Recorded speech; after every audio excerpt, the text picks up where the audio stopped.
Pertama sekali, mula saya diperkenalkan oleh kakak saudara. Dia kata, jomlah pergi dengar, ada satu produk yang best sangat. Masa nak pergi tu memang tak minat lah, sebab tak pernah pun join dengan MLM ni. Memang tak minat langsung, nak cari orang. Tak pandai pun nak bercakap. Kalau nak cakap pasal penyakit kat klinik tu okey lah, boleh cakap panjang-panjang. Tapi kalau nak jual produk memang tak boleh. Kemudian satu lagi, masa saya pergi dengar preview tu, dia lebih kepada kecantikan. Dan speaker yang sama, speaker yang Cik Bahari juga. Kemudian saya pun, apa Cik Bahari ni merepek benda-benda medical, dia cakap benda yang lain-lain ni. Kemudian, tapi lama-lama tu saya pergi sekali lagi dan saya pun pelik juga macam mana benda ni sapu je boleh terus masuk ke dalam. Bahaya ni kalau ada apa-apa macam benda-benda yang lain yang digunakan dalam kebanyakan kosmetik macam metal, plumber. Kalau dia terus lagi-lagi dia kata sapu kat nadi leher. Sapu kat nadi leher memang pertama sekali dia akan terus pergi ke otak. Apa akan jadi kalau bahan ni terus masuk dalam otak? Kemudian saya tertariklah nak pergi kaji lagi apa kandungan dia sebenarnya. Dan saya juga tertarik sebab dalam Arif Keyword ni, grup ni dia ada Dr. Azizan. Selalulah saya pergi jumpa dengan Dr. Azizan dan kami kaji balik, saya dengan kembar saya Dr. Zina. Kami kaji balik apa yang ada. Dan kami sangat tertarik dengan Kigelia africana tu. Dan dapati sebenarnya dekat luar negara, Kigelia africana dah digunakan dengan sangat meluas dan lama dah digunakan dan banyak sangat kebaikan dia. Jadi memang betul lah apa yang Cik Bahari kata, daripada semua penyakit tu boleh. Memang daripada baby yang baru lahir sampai orang yang dah nak meninggal tu memang boleh guna. Dan hampir semua penyakit dia boleh cover. Dan rasa macam ya Allah subhanahu wa ta'ala, hebatnya produk ni. Itu yang buat kami tertarik. Dan kemudian sampai saya dan kembar saya fikir kami nak buat buku. Sebab ramai yang mungkin masa mula-mula just tengok produk ni, mereka akan rasa macam alah ini macam untuk kosmetik dia sama dengan produk-produk yang lain. Jadi itu yang menyebabkan kami rasa kami patut kongsi dengan pengetahuan yang kami dapat ni dengan semua kawan-kawan yang lain di luar sana. Sampai kami terpanggil untuk buat buku. Kami buat buku tentang penerangan kesihatan produk Arif Keyword. Terima kasih Encik Bahari. Ini buku yang kami hasilkan lah. Okay. Dan semua penyakit yang boleh diubati dalam ni ada sebab ada kami tuliskan sekali kenapa produk ni boleh ubati penyakit ni. Dan apa cara nak guna, dan bukan saja gunakan, dia bukan yang just gunakan produk ni saja penyakit tu boleh terus hilang. Ada juga cara hidup kita yang kita kena ubah sikit. Apa perkara lain yang kita boleh buat. Macam Cik Bahari kata, benda ni hanyalah alat saja. Yang menyembuhkannya adalah Allah. Jadi, tapi yang penting kita berusaha. Jadi itu yang menyebabkan kami nak masuk. Kemudian sebenarnya kami ambil masa lebih kurang sebulan sebelum join dengan Arif Keyword ni untuk kaji semua tentang produk-produk yang digunakan, bahan yang digunakan dalam ni. Kemudian kami guna sendiri, saya sendiri guna. Saya baru je melahirkan anak yang ke-5 bulan 2 hari tu. Alhamdulillah, lahirkan anak ni saya mula guna Filmax ni masa anak saya, kandungan saya tu 5 bulan. Kemudian Alhamdulillah memang sebelum 5 bulan tu banyaklah juga saya ada juga morning sickness. Lepas tu letih, selalu komplain dengan husband, letih sangat, bangun pagi pun penat. Lepas tu saya punya darah, HB saya, kandungan darah tu selalu rendah, 11, 10, kadang-kadang 9, tak pernah sampai 12. Kadang-kadang dia dapat 12. Tapi sejak saya gunakan Filmax ni, tanpa ambil, saya tak perlu ambil, saya just ambil vitamin yang doktor bagi tu, tak perlu tambah untuk darah, saya punya HB naik sampai 13. Saya sendiri tengok, wah terkejut lah. Dan sejak gunakan produk tu dah dekat-dekat 6 salin pun kuat lagi, boleh lagi dukung anak yang 2 tahun, 3 tahun tu.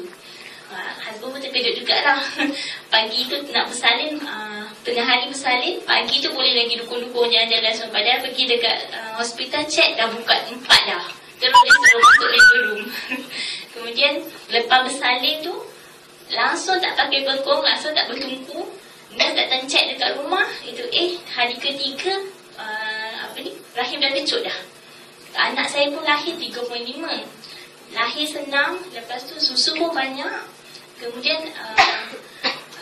perut pun tak macam tak ada menggelebih sangat. Dia cepat kecut. Kemudian saya pun tak perlu nak berpantang sangat.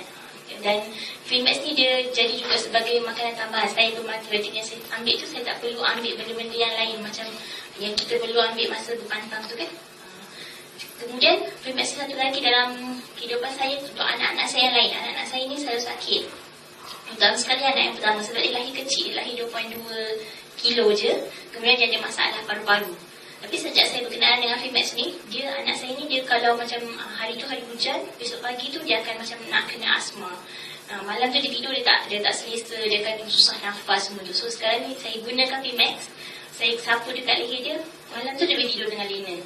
Dan even kalau keluarga saya ni pergi berjalan, tidur kat hotel, anak saya dia tak boleh rekod. Saya kena bawa aero chamber, kena bawa inhaler tu. Tapi sejak berkenalan dengan Fimax, kita orang naik flight pergi Sabah, tinggal kat hotel tu pun tak perlu bawa inhaler dan memang tak ada masalah. Tak ada demam, tak ada sesama batuk. Kami berdua, husband and wife, boleh bawa 4 orang anak sampai saya mengandung masa tu. 4 orang anak yang umur 6 tahun, 5 tahun, 4 tahun, 1 tahun.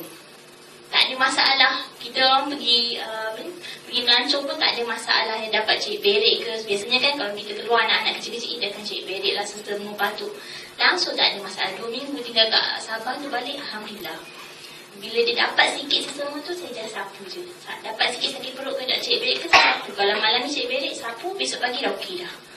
So memang saya pun sebab pernah ada taska, showkan dekat parents saya dekat taska semua untuk anak-anak. Jadi rasa macam banyaknya kebaikan dia dibandingkan dengan ubat-ubatan yang kita bagi kat klinik. Sebabnya ubat-ubatan ni biasanya ada side effect. Yang krim ni dia semula jadi 100% semula jadi herbal, dan side effect dia tak ada, hampir tak ada side effect. Sebab dia akan dimetabolisme. Kalau tak ambil lebih pun dia tak jadi macam keracunan, sebabnya dia akan dikeluarkan oleh bawah pinggang kita. Saya rasa setakat susu. Nak share sikit susu badan memang banyak. Saya menyusukan anak saya sepenuhnya, dan saya express bagi dekat makcik saya yang baru dapat anak kembar. Kira sekarang ni saya ada anak susuan lagi 2 orang. Memang boleh supply. Setiap minggu dia datang ambil kat rumah. Memang banyaklah susu tu, Alhamdulillah. Kemudian buat bagi susu macam tu pun badan tak ada rasa macam kurang zat ke, macam dah gugur rambut ke. Rambut pun tak gugur. Terkejut juga selalunya anak bila dah 2 bulan tu rambut kita mula gugur kan. Kalau kita menyusu, saya memang akan jadi botak lah untuk anak-anak yang sebelum ni. Tapi kali ni Alhamdulillah rasa rambut tu tak gugur langsung, dan rasa dia semakin tebal, semakin kuat. Yang bezanya sebab kali ni saya ambil Fimax D. Satu lagi, anak saya tak kuning. Saya ni darah jenis negatif, anak saya positif. So biasanya anak akan lawan dengan darah saya. So anak tu memang jadi kuning. Semua anak saya kuning. Masuk ward sampai seminggu kena letak fototerapi tu. Tapi Alhamdulillah anak ni tak ada. Memang tak sampai, tak payah fototerapi pun. Saya pun confident dekat dengan doktor saya. Doktor yang jaga saya tu dia risau. Dia kata ni dah ada reaksi kat anak ni kena tahan 5 hari ni. Saya kata tak ada, cuba cek kat dia punya. Memang dia nak letak, dia suruh saya tunggu dalam 5 hari. Tapi cek 2 hari tu dah turun dah. So dia pun kata boleh balik-balik. Biasanya kes macam ni kena duduk kat ward sampai 5 hari. Saya pun memang confident, tak apa doktor cek lah, tak ada punya. Confident kan, confident dengan Allah sebenarnya sebelum nak ambil Fimax D ni pun saya buat solat istikharah, minta petunjuk. Itu satu daripada segi kesihatan. Yang kedua, Alhamdulillah dari segi income. Cik Hari nanti akan ceritakan tentang income, tapi saya cerita awal sikit lah. Nak kongsi, anak saya yang first tu saya dapat sekolahkan international school. Sebelum ni memang tak mampulah, sambil saya cuti tanpa gaji. Depend on husband punya income dan juga income dari segi Fimax D, khas untuk anak saya sekolahkan international school. Dan insyaAllah yang kedua dah kumpul dah, untuk yang kedua pun nak masuk international school next year. Dan lagi lah, ada yang untuk yang ketiga, keempat, kelima ni pun dah mula kumpul dah. So nampak dia punya bezanya. Itu yang rasa kita patut share dengan semua orang. Saya rasa setakat ni juga, kalau saya cerita panjang lagi. So saya serah balik kepada Encik Bahari. Terima kasih.